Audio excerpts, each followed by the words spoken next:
আসসালামু আলাইকুম সবাইকে। আজ আমি আলোচনা করব বিসিএস প্রিলিমিনারি প্রস্তুতির আন্তর্জাতিক বিষয় নিয়ে। 50তম বিসিএস এর সার্কুলার অলরেডি হয়ে গেছে। তো পরীক্ষা অনুষ্ঠিত হবে 30 জানুয়ারি। সেক্ষেত্রে আমরা সময় পাবো 2 মাস। এই 2 মাসের মধ্যে আমরা কিভাবে এতগুলো সাবজেক্ট কমপ্লিট করব, এ নিয়ে সবার মধ্যেই এক ধরনের হতাশা বা টেনশন কাজ করছে।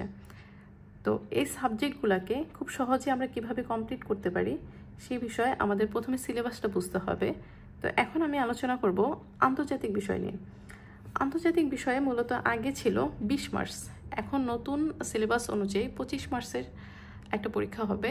সেক্ষেত্রে আমাদের পড়াটা পড়তে হবে প্রথমে সিলেবাস ওয়াইজ, সিলেবাস ধরে ধরে পড়তে হবে। তো আমি এখন আলোচনা করব ডাইজেস্ট ভিত্তিক কিভাবে আপনারা আন্তর্জাতিকের একটা ভালো প্রিপারেশন নিতে পারেন। তো ডাইজেস্টে যে আন্তর্জাতিক পার্টটা আছে, আমি প্রথমে আন্তর্জাতিক পার্টে যাচ্ছি। এখানে আমার কাছে আছে প্রিসেপ্টরসের ডাইজেস্ট। তো এই ডাইজেস্টটা মূলত আমার অন্যান্য ডাইজেস্টের তুলনায় বেশ ভালোই মনে হয়েছে, কারণ এখানে ওরা বিসিএস এর সিলেবাস আলোকে প্রতিটা অধ্যায়ের সাথে মার্ক বন্টন করে দিয়েছে, প্লাস সাথে যে পিছনে প্রিভিয়াস বিসিএস এর প্রশ্নগুলা খুব সুন্দরভাবে দিয়ে দিছে। অন্যান্য প্রশ্ন তেমন একটা অ্যাড করে নেই, ওরা শুধুমাত্র বিসিএস এর প্রশ্নগুলো অ্যাড করছে। তো আপনি যখন ডাইজেস্ট থেকে প্রিপারেশন নেওয়া শুরু করবেন, তখন আপনি কি করবেন, প্রতিটা অধ্যায়ের পিছনে যে বিসিএস এর প্রশ্নগুলো দেওয়া আছে, এই প্রশ্নগুলো প্রথমে ভালোভাবে দেখবেন যে কোথা থেকে কি প্রশ্ন আসছে, কোন ধরনের প্রশ্ন আসছে। সেই প্রশ্নগুলো দেখে এই অধ্যায়টাকে প্রথম থেকে, এখানে বেশি একটা পড়া নাই যেহেতু ডাইজেস্ট ওরা বেশি একটা হাবিজাবি না লিখে ইম্পর্টেন্ট জিনিসগুলো লিখছে।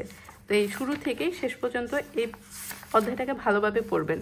একবার পড়বেন, দেন আবার প্রশ্নগুলো পড়বেন, দেন আবার পড়বেন। এভাবে একবার দুইবার পড়ার পরে আপনি অধ্যায়টা সম্পর্কে খুব ভালোভাবে জেনে যাবেন। দেন আরেকবার পড়লে এই অধ্যায়টা সম্পর্কে আপনার ভালো একটা আইডিয়া চলে আসবে। যেমন এখানে দেওয়া আছে কি, বৈশ্বিক ইতিহাস, আঞ্চলিক ও আন্তর্জাতিক ব্যবস্থা, ভূ রাজনীতি, 4 মার্চের। তো এখান থেকে মূলত 4 মার্চ আপনি কমন পাবেন। বিসিএস এর সিলেবাস আলোকে তারা এভাবে মার্ক বন্টন করে দিচ্ছে। যেমন 47তম বিসিএস এই প্রশ্নটা আসছিল, পরিমাপের জন্য পাটখারা স্কেল ব্যবহার করতো সিন্ধু সভ্যতার অধিবাসীগণ। এই প্রশ্নটা 47তম বিসিএস আসছিল। যেমন এই যে, কোন সভ্যতার সময়কালে ওজন পরিমাপ, দৈর্ঘ্য পরিমাপের পদ্ধতি আবিষ্কার হয়েছিল? সিন্ধু সভ্যতা। তো এই জিনিসগুলো এভাবে আপনারা বিসিএস এর প্রশ্নের আলোকে মার্ক করে করে পড়বেন। বিসিএস এর প্রশ্নগুলোকে আপনার হাইলাইট করে পড়বেন, এই যে এভাবে সুন্দর করে মার্কিং করে বা কালার পেন ইউজ করে মার্ক করে এভাবে পড়বেন। পড়লে আপনার এই অধ্যায় থেকে কি ধরনের প্রশ্ন আসতে পারে বা কোথা থেকে প্রশ্ন আসতে পারে একদম ক্লিয়ার একটা ধারণা চলে আসবে। এই যে দ্বিতীয় অধ্যায় আছে, দেখাচ্ছি।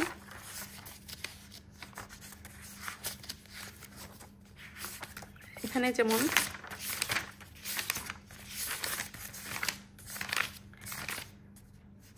এই যে আন্তর্জাতিক পরিবেশ বিষয়, এই যে আন্তর্জাতিক পরিবেশ ইস্যু ও কূটনীতি 4 মার্চের। এই 4 মার্চের ওরা বিসিএস এর সিলেবাসে 4 মার্চ এভাবে মার্ক বন্টন করা আছে, ওরাও এভাবে দিয়ে দিয়েছে। তো আপনারা এভাবে প্রথমে এই যে বিসিএস এর যে বিগত সালের প্রশ্নগুলো আগে দেখবেন, এই যে বিগত সালের প্রশ্নগুলো আগে কমপ্লিট করে তারপরে এই অধ্যায়টা প্রথম থেকে শেষ পর্যন্ত কমপ্লিট করবেন। এভাবে একবার দুইবার তিনবার কমপ্লিট করলেই আপনার পুরো অধ্যায়টা সম্পর্কে খুব ভালো একটা ধারণা চলে আসবে, ক্লিয়ার একটা কনসেপ্ট আপনি পেয়ে যাবেন। যেমন 47তম বিসিএসে এই অধ্যায় থেকে প্রশ্ন আসছিল, এই যে বিশ্ব পরিবেশ দিবস 5 জুন, যে বিশ্ব পরিবেশ দিবস 5 জুন। তারপরে এখান থেকে আরেকটা প্রশ্ন আসছিল, এই যে এটা Kyoto protocol greenhouse gas নির্গমনের জন্য। যে কিয়োটো প্রোটোকলের বিষয়বস্তু কি? গ্রিন হাউস গ্যাস নির্গমন, এই যে এটা। দেন এখান থেকে আরো একটা প্রশ্ন আসছিল, হ্যাঁ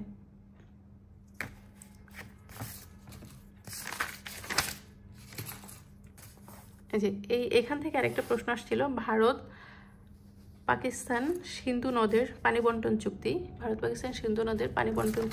এই যে ভারত পাকিস্তান সিন্ধু নদের পানি বন্টন চুক্তি 1960। তো এই যে প্রশ্নগুলো আসছে, এই জিনিসগুলো যখন আপনি নিজে থেকে মার্ক করবেন, প্রিভিয়াস প্রশ্ন প্লাস আরও কয়েকটা বিসিএস এর প্রশ্ন এভাবে মার্ক করে যখন আপনি এই অধ্যায়টা পড়া শুরু করবেন, তখন আপনি এই অধ্যায়টা সম্পর্কে খুব ভালো একটা আপনি ধারণা পাবেন। কী ধরনের প্রশ্ন আসে, কোথা থেকে আসে, সেই জিনিসগুলো আপনারা একদম ভালো একটা আইডিয়া পাবেন। তারপরে আছে এই যে সংস্থাগুলো থেকে আপনার সবচেয়ে বেশি প্রশ্ন আসে। তো এই সংস্থাগুলো যখন এই যে জাতিসংঘ থেকে বিভিন্ন ধরনের সংস্থা আছে, সংস্থাগুলো পড়বেন। এই যে এখান থেকে এই প্রশ্নটা আসছিল 47তম BCS এ, এর সদর দপ্তর কোথায়? এর সদর দপ্তর যেমন এই যে প্রশ্নটা দেখাচ্ছি, কোথায় প্রশ্নটা, এই যে সদর দপ্তর জাতিসংঘের বিশ্ব পর্যটন সংস্থা বা জাতিসংঘের পর্যটন এর হচ্ছে সদর দপ্তর মাদ্রিদ, স্পেন। এই যে জাতিসংঘের বিশ্ব পর্যটন সংস্থার মাদ্রিদ, স্পেন। এভাবে আপনারা হচ্ছে প্রশ্নগুলা এই যে মার্ক করে করে অধ্যায় ভিত্তিক পড়বেন। এখানে সংস্থা থেকে প্রশ্ন আসছে, তো এই যে ডাইজেস্ট থেকে কিন্তু ম্যাক্সিমাম আমি যে প্রশ্নগুলো দেখাচ্ছি এগুলো কিন্তু ডাইজেস্ট থেকে হুবহু কমন আসছে।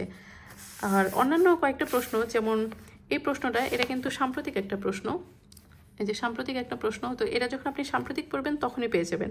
আর কিছু প্রশ্ন আপনি আনকমন পাবেন, আপনার 100% আপনি কমন পাবেন না, 3 থেকে 4টা প্রশ্ন আনকমন পাবেন, আর ওই 3 থেকে 4টা প্রশ্ন আপনার স্কিপ করবেন, কারণ আপনাকে 200-র মধ্যে 200 পেতে হবে না। আর এখানে যেহেতু আন্তর্জাতিক বিষয় নিয়ে আলোচনা করছি, আন্তর্জাতিক বিষয়ের সামনে 25 মার্চ আসবে, এই 25 মার্চে আপনাকে 25ই পেতে হবে না, আপনার হচ্ছে 3, 4টা, 4-5টায় যদি স্কিপ করেন তাতে কোনো সমস্যা নেই। আপনি যেগুলো পড়ে গেছেন সেগুলো যাতে পারেন সেভাবে আপনি একটা প্রিপারেশন নেবেন। আর তার জন্য আপনার মোটা বই স্কিপ করে আপনাকে এভাবে ডাইজেস্ট ভিত্তিক যদি একটা প্রিপারেশন নিতে পারেন, তাহলে আশা করা যায় যে আপনি পাস করবেন বা ভালো একটা মার্কস পাবেন। যেমন এই যে এই প্রশ্নটা আসছিল 47তম BCS এ, এই যে এটাও ডাইজেস্ট থেকেই আসছে। 47তম BCS অনেক কঠিন একটা প্রশ্ন ছিল, পুরো প্রশ্নটাই অনেক কঠিন ছিল অন্যান্য BCS এর তুলনায়, তারপরও দেখেন ডাইজেস্ট থেকে সর্বোচ্চ পরিমাণ কমন আসছে। তো সেক্ষেত্রে এত কম সময়ের মধ্যে BCS এর প্রস্তুতি নিতে গেলে মোটামুটি বই না পড়ে আপনারা ডাইজেস্ট ভিত্তিক একটা প্রিপারেশন নিলে মোটামুটি ভালো মার্কস বা পাস করার পসিবিলিটি রয়েছে। তবে হ্যাঁ, অ্যানালাইসিস করে পড়তে হবে আর বেশি বেশি রিভিশন দিতে হবে, একটা বই বারবার রিভিশন দিতে হবে। যে এই প্রশ্নটা আসছে 47তম BCS এ, যে আমি দেখাচ্ছি,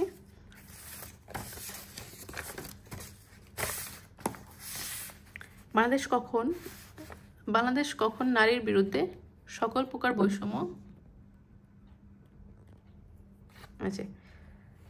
বৈষম্য দূরীকরণ সনদে স্বাক্ষরিত 6 নভেম্বর 1984।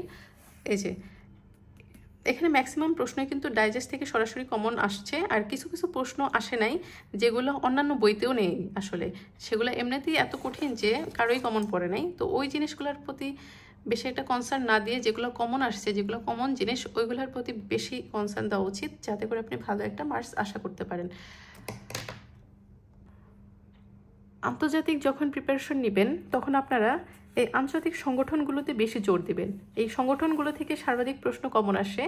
তারপরে যেটা করবেন, এই যে পরিবেশগত ইস্যু, এই জিনিসগুলোতে বেশি জোর দিবেন, এগুলো ভালোভাবে পড়বেন, পরিবেশগত ইস্যু, এই সংগঠনগুলা বেশি পড়বেন। তারপরে যেটা করবেন, এই যে প্রথমে এই যে এই জিনিসগুলো পড়ে ফেলবেন, এই যে জোট সংস্থা বিশ্ব রাজনীতির, এগুলো পড়ে ফেলবেন। যে এই প্রশ্নটা আসছে 47তম BCS এ, ন্যাটো চুক্তির 5ম অনুচ্ছেদ, এটা অবশ্য প্রিভিয়াস 46তম BCS এ আসছিল, এটা একটা প্রিভিয়াস প্রশ্ন রিপিট করছিল তারা। তো এই প্রশ্নটা কিন্তু 47-এও আসছে, 46-এও আসছে। তো এই জোটগুলো আপনারা পড়ে ফেলবেন। তারপরে হচ্ছে এই যে আন্তর্জাতিক চুক্তি সনদ, এই জিনিসগুলো পড়ে ফেলবেন। এভাবে হচ্ছে ধরে ধরে ইম্পর্টেন্ট টপিকগুলো আগে পড়বেন। এই যে বিরোধপূর্ণ সীমান্তবর্তী অঞ্চল, এগুলো খুব ইম্পর্টেন্ট, এগুলো পড়ে ফেলবেন। এই ইম্পর্টেন্ট টপিকগুলো আগে পড়বেন। পরবর্তীতে গিয়ে আপনারা যদি সময় পান তাহলে গিয়ে আপনারা হচ্ছে কিছু জিনিস আছে, যেমন এর পিছনে দেওয়া,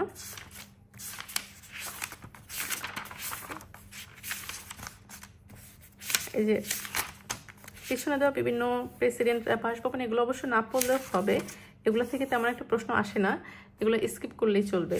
আর যদি সময় পান তাহলে পড়েন, কিন্তু এগুলো পড়া উচিত না, এগুলো পড়লে শুধু শুধু সময় নষ্ট হবে, ব্রেন নষ্ট হয়ে যাবে, তো দরকার নাই এগুলো পড়ার।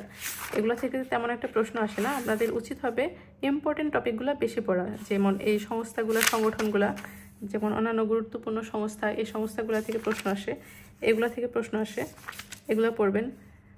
এই যে এই প্রশ্নটা আসছিল ওপেকের যে সদস্য কোনটি, এই যে 12টা সদস্য, এই যে এগুলো পড়বেন, এইসব সংগঠনগুলো বেশি ভালোভাবে পড়বেন, এগুলা থেকে বেশি প্রশ্ন আসে। তারপরে গিয়ে পড়বেন হচ্ছে এই যে ইতিহাস, পরে পড়বেন, এই যে বিভিন্ন ইউরোপ মহাদেশে আলোচিত দেশ, এই যে বিভিন্ন দেশের ইতিহাসগুলো, এগুলো অনেক কঠিন, মানে কঠিন বলতে এগুলো পড়তে অনেক সময় লাগে, মনে রাখা একটু কঠিন। এই জন্য এগুলা পরে পড়বেন, আগে এই যেগুলো থেকে বেশি প্রশ্ন আসে সেই জিনিসগুলো পড়বেন, যেমন এই সংস্থা, পরিবেশ, ইস্যু, প্লাস হচ্ছে এই যে চুক্তি, বিভিন্ন চুক্তিগুলা, এগুলো আগে পড়ে ফেলবেন। তো এইভাবেই যদি আপনারা আন্তর্জাতিক প্রিপারেশন নেন তাহলে আপনারা খুব সহজেই একটা আন্তর্জাতিকের ভালো একটা প্রিপারেশন নিতে পারবেন। মোটা বই পড়ে প্রিপারেশন নেওয়ার কোনো দরকার হবে না, যেহেতু সময় কম, তাই অল্প সময়ের মধ্যে খুব ইফেক্টিভ ওয়েতে ডাইজেস্ট করে আপনি একটা ভালো প্রিপারেশন নিতে পারবেন।